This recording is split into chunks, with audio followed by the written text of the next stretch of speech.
Pokemon Scarlet and Violet just released like a week ago. And before you ask why I chose Violet, I got no reason at all. At all. And also I forgot to record my first 15 minutes because reasons. The only things I don't have recorded is the fact that I chose Fuecoco as my starter, and I caught a Lechonk, a Tarantula, and 2 Hoppip. And here we are, on our way to the first town, which is not very far away, might I add. And on our way there, we battle our first trainer, and spot a Psyduck who is admiring our skills. So I definitely just had to catch the Psyduck. And this is where my catching spree really started. Instead of going to the next town, which is literally 5 seconds that way, I decided to explore the area on the right here. I didn't know this was gonna take an hour to explore. I found new Pokemon, a bunch of items, this weird door thing, and some ruins where there are Drowsies who are, what? So I had to murder him. And here's the reason why exploring this area took as long as it did. Look at all the Pokemon I caught. I think I caught every single Pokemon that's possible in this area. And I will try to complete the Pokédex post-game. I'm just catching as much as we can now while we're playing through the game. And since I've now caught every Pokemon there is, I can now beat up this second trainer's animals and finally arrive at our first town. And am I alone when I say that this Pokemon Center looks like a gas station? Which is totally accurate, actually. Here we can of course heal our Pokemon, buy items, and we're introduced to a new feature where we can craft TMs, since in this game TMs are not reusable. I actually really like this feature, because in previous games it was either that you had infinite TM usage, or just one of a TM in the entire playthrough. While here TMs are not infinite use, but you can craft as many of them as you want. If you have the required items, of course. After that little introduction, we were now free to explore the town. Which I didn't. I just moved on to the next route. And when approaching this trainer, I spot something in the background. Whatever it is, I have to catch it.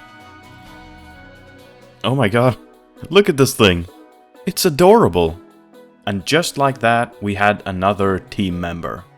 And this team is gonna drastically change throughout this playthrough, I can tell you that much.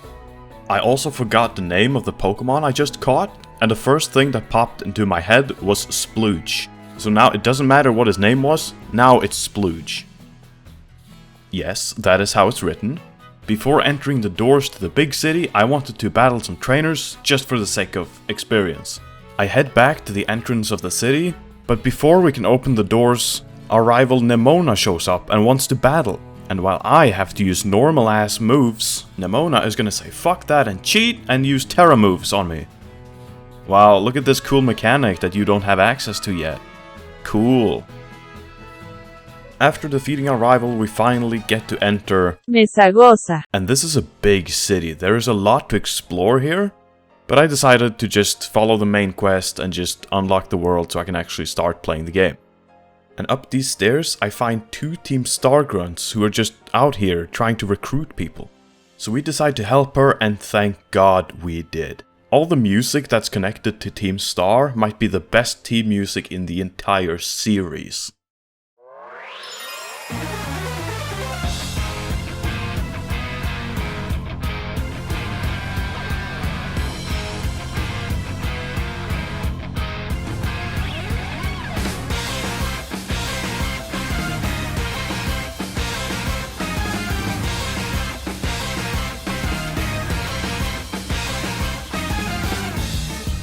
And after defeating the first grunt, we receive a Terra Orb as well, which means we can also use Terra moves now.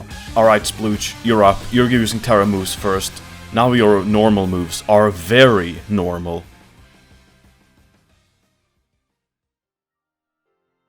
After destroying the grunts, we get to enter the Pokemon School. And this is honestly just 20 minutes of not very much happening. The only things worth noting is we met a guy whose dream was to collect herbs, and also our smartphone was hacked by someone who wants to take down Team Star. So that's cool.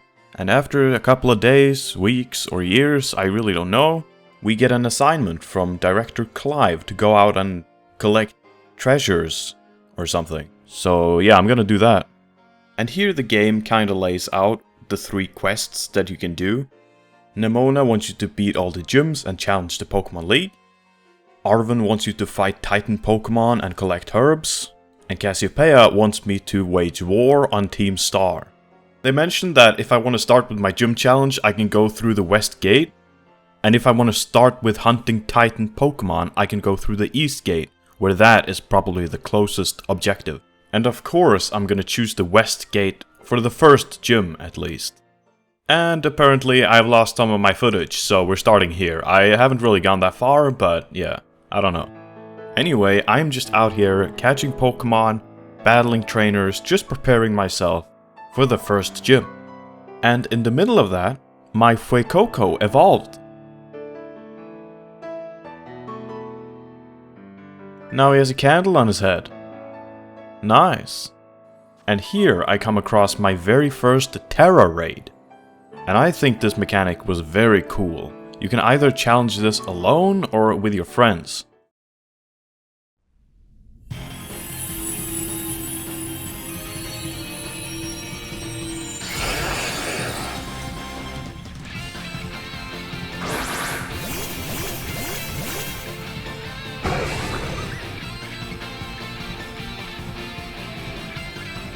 And I gotta say, after my first Terra raid, I really liked this. The intro, the music, just everything about it. And the fact that you can find special Pokemon here, even cooler.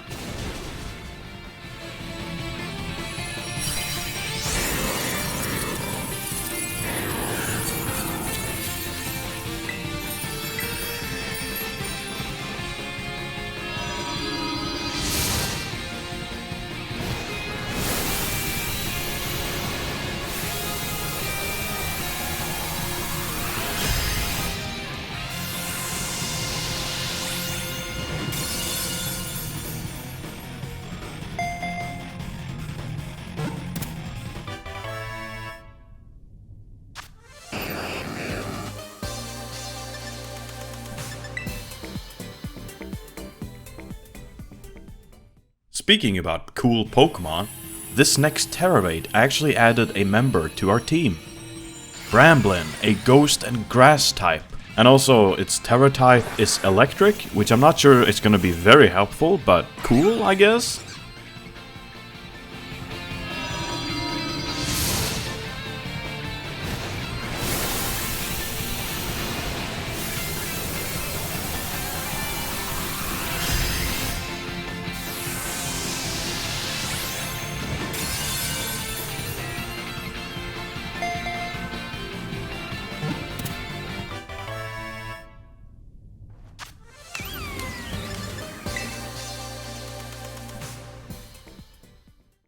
After getting our newest team member, I just kept exploring. I wanted to see what Pokemon you can find here and just try to catch as many as I can before we get to the first gym. And right in front of the town, I challenged the last trainer before the gym. Honestly, just to terrorize on his dumb face and show how awesome my bug Pokemon are. After destroying the blue elephant and his trainer, I finally arrive at the town with our first gym. And I am very ready to sweep the floor with their Pokemon.